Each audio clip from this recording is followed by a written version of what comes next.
Ja, herzlich willkommen zur heutigen Pressekonferenz vor dem 34. Spieltag, an dem der SV Jahn morgen um 14 Uhr zu Hause gegen Wien Wiesbaden antritt. Bei mir ist wie immer unser Cheftrainer Thomas Strados. Und Thomas, blicken wir wie immer auf den Kader. Welche Spieler stehen denn morgen zur Verfügung? Wer fällt aus? Romas Dressler ist klar, der wird ausfallen. Und vor 10 Minuten hat mich Jim-Patrick Müller angerufen und mir mitgeteilt, dass er beim Doc gewesen ist, erkältet, Gliederschmerzen. Also sieht nicht gut aus. Sonst ist Gino, fällt aus, gelbe Karte. Gut, das sind die ersten. Daniel Franziskus, gelb-rote Karte noch dazu. Gut, Daniel Franziskus, gelb-rot, habe ich vergessen, ja. Genau, dann wird es natürlich im Sturm schon wieder ziemlich dünn. Gino hat es ja letztes Mal gemacht, eigentlich als Verteidiger, hat es auch gut gemacht, fällt aus. Franziskus wäre auch ein Stürmer, fällt auch aus. Hast du da schon eine Überlegung, wie du das kompensieren willst? Ja, erstmal schwierig, weil ich jetzt erst mitgeteilt bekommen habe, dass Jimmy ausfällt. Das heißt, ich muss umdenken. Die Idee, die ich vorher hatte, die fällt schon wieder weg. Muss ich gleich beim Training mal schauen, was machbar ist. Oliver Hein war unter der Woche angeschlagen, kann er morgen spielen? Hat gestern mittrainiert, sah gut aus. Ich denke, das wird schon klappen. Okay, schauen wir auf den Gegner. Wien Wiesbaden steht auf dem 4. Tabellenplatz mit 49 Punkten und einem Torverhältnis von 37:38. Die sind gut in die Rückrunde gestartet, haben zuletzt aber ein kleines Tief gehabt und gegen Unterhaching 1:1 unentschieden gespielt, gegen Heidenheim 0:1 verloren und jetzt zuletzt gegen die Kickers Offenbach im Pokal sind sie mit 0:1 ausgeschieden. Thomas, wie schätzt du Wien Wiesbaden ein? Was erwartest du morgen für den Gegner? Ja, es ist schon eine Mannschaft, die sehr kompakt steht. Man sieht eben, dass sie nicht so viele Tore kassiert haben. Sie schießen aber auch nicht so viele. Das heißt, es ist eine erfahrene, routinierte Truppe, die eben ihr Spiel runterspielt, wissen, wo sie stehen müssen, wie sie es machen müssen. Wird schwieriges Spiel. Wie lautet ein starker Gegner. Wie lautet deine Zielsetzung? Ja, wir spielen zu Hause, also 3 Punkte, die sehen wir immer an. Okay, Thomas, vielen Dank. Dann übergebe ich die Fragestellung an Heinz Reichmeier. Thomas, wie schaut es mit dem Kurz aus? Ja, es ist schwierig. Thomas ist noch nicht so weit. Also ich würde ihm keinen Gefallen tun, wenn ich auf den Platz stelle und ihn dann nach kürzester Zeit vielleicht wieder runternehmen müsste oder ich müsste Angst haben, dass sich vielleicht verletzt. Das letzte Mal auf Treppenbock gespielt, auf der rechten Außenverteidigerposition, das bleibt so? Na, das wird morgen vielleicht. Ich muss es mir nochmal anschauen heute, aber ich denke eher weniger, weil er wird nicht in der Lage sein, mehr als 40, 50 Minuten zu spielen. Und dann eben mit ihm zu beginnen und dann zu wechseln, ist eine Überlegung, aber eher weniger. Was ist die Alternative? Die Alternative ist schon, dass Olli Hein auf der rechten Seite spielt. Die linke Seite bleibt bei Haug? Bleibt bei Haug.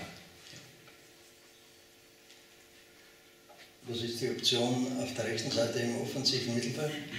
Muss ich mir gleich anschauen. Wir haben ja in der Woche ein Freundschaftsspiel gehabt und in dem Spiel, wo man dann erhofft, dass sich einige anbieten, die eben die Möglichkeit vielleicht sehen zu spielen durch die Verletzung, durch egal welche Dinge, aber ist nicht viel rausgekommen, also viele haben sich da nicht angeboten. Könnte der Marius Müller Option sein?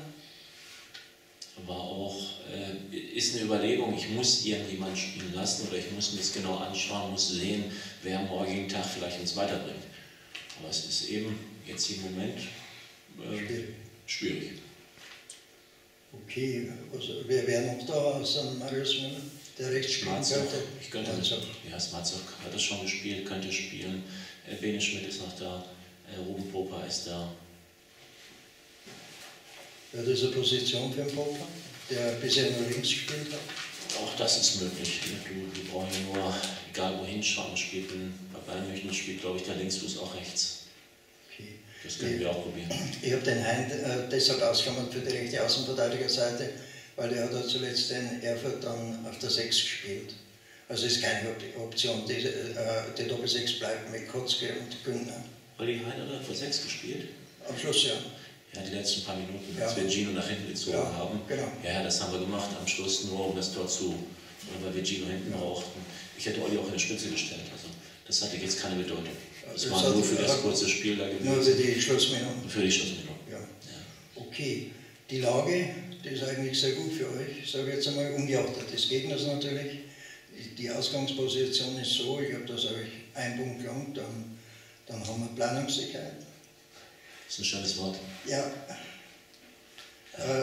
ich meine jetzt 8 Punkte Abstand zum ersten Abstiegsplatz, das Restprogramm von Unterhaching, die müssen dann eigentlich die letzten 4 Spiele fast alles bringen, was schier unmöglich scheint. Also wir brauchen uns nicht jetzt nach unten orientieren, wir sollten einfach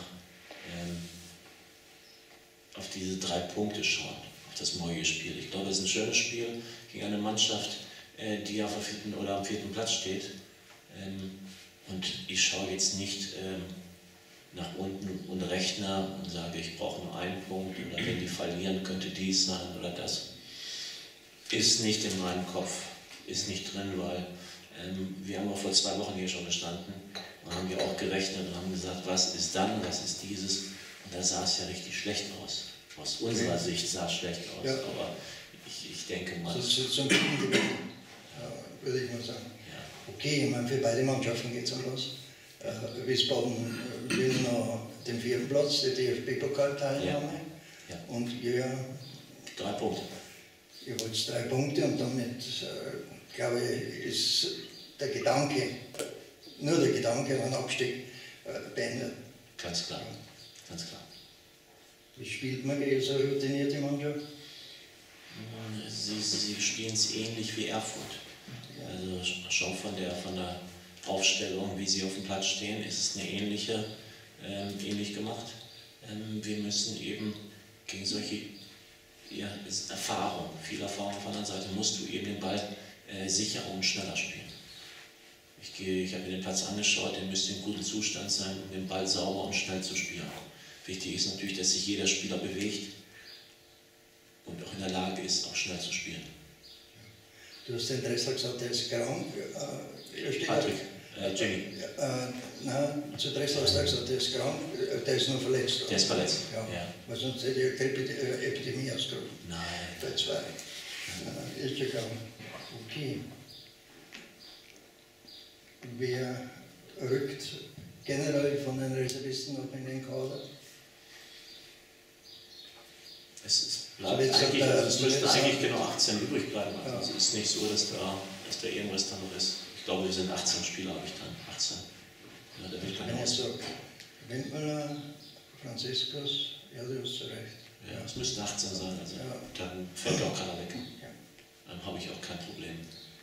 Benedikt Schmidt ist wieder okay. Er bewegt sich ordentlich.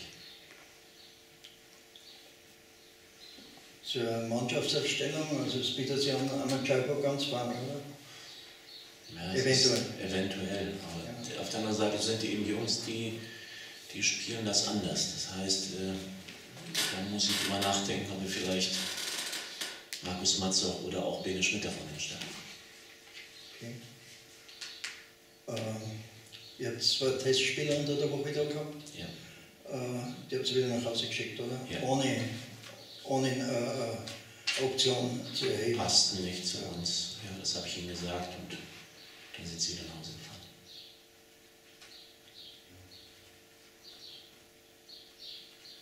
Gesetzt den Fall, am Samstag ist alles in trockenen Tüchern. Dann geht es natürlich von Vereinsseite her um die Zukunft der Spieler und um deine Zukunft, würde ich sagen. Entscheidet sich da, sage ich mal, die nächsten 8 Tage was in der Richtung? Die Frage darfst du mir nicht stellen. Ja, ist generell deine Bereitschaft da, dass du bei mir bleibst? Also erstmal muss man ja ein Gespräch führen. Dann muss jemand auf einen zukommen und sagen, ich möchte dich behalten. Und wenn das Gespräch geführt ist, dann kann man dann über weitere Dinge nachdenken. Aber generell fühle ich mich hier wohl. Ich glaube, wir haben ein sehr gutes Jahr gehabt. Also spricht das schon für ein Gespräch. Okay. Was ihr jetzt erreicht habt, das ist im Rahmen des, was offiziell und öffentlich vorgegeben wurde. Ja. Ich sage es jetzt aus meiner Warte subjektiv, ich glaube, mehr kann man nicht erreichen. Also wir haben Platz im gesicherten Mittelfeld.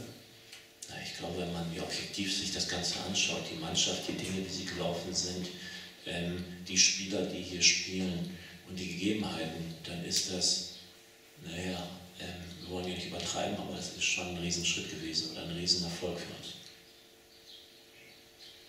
Ganz herzlichen Dank. Danke dir. Danke Heinz. Gibt es weitere Fragen? Ist alles beantwortet? Dann wie immer recht herzlichen Dank für das Interesse an der heutigen Pressekonferenz und vielen Dank fürs Zuschauen auf Jan TV.